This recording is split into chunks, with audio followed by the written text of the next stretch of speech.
اعوذ باللہ من الشیطان الرجیم بسم اللہ الرحمن الرحیم۔ حضرت عیسیٰ علیہ السلام کی ابلیس سے ملاقات کا واقعہ۔ پیارے دوستو، واقعہ کچھ اس طرح سے ہے کہ حضرت عیسیٰ علیہ السلام کی ملاقات ابلیس سے ہوئی۔ وہ 4 گدھوں کو ہانک رہا تھا۔ ان گدھوں پر سامان لادا ہوا تھا۔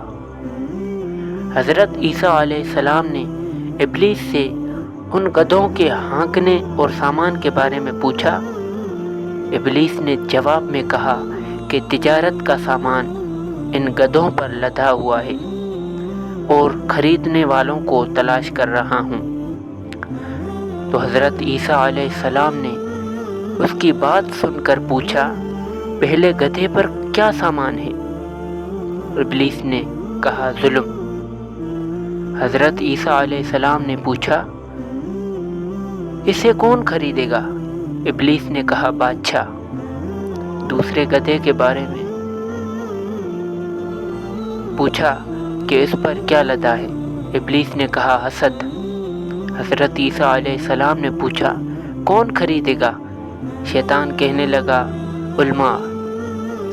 حضرت عیسیٰ علیہ السلام نے پوچھا، تیسرے گدھے پر کیا ہے؟ شیطان ابلیس کہنے لگا، خیانت۔ تو حضرت عیسیٰ علیہ السلام نے فرمایا، وہ کون خریدے گا؟ شیطان نے کہا کہ تاجر۔ پھر چوتھے گدھے کے بارے میں پوچھا، اس پر کیا لاد رکھا ہے؟ ابلیس نے کہا، مکر و فریب۔ حضرت عیسیٰ علیہ السلام نے پوچھا، اسے کون خریدے گا؟ شیطان نے کہا، عورتیں۔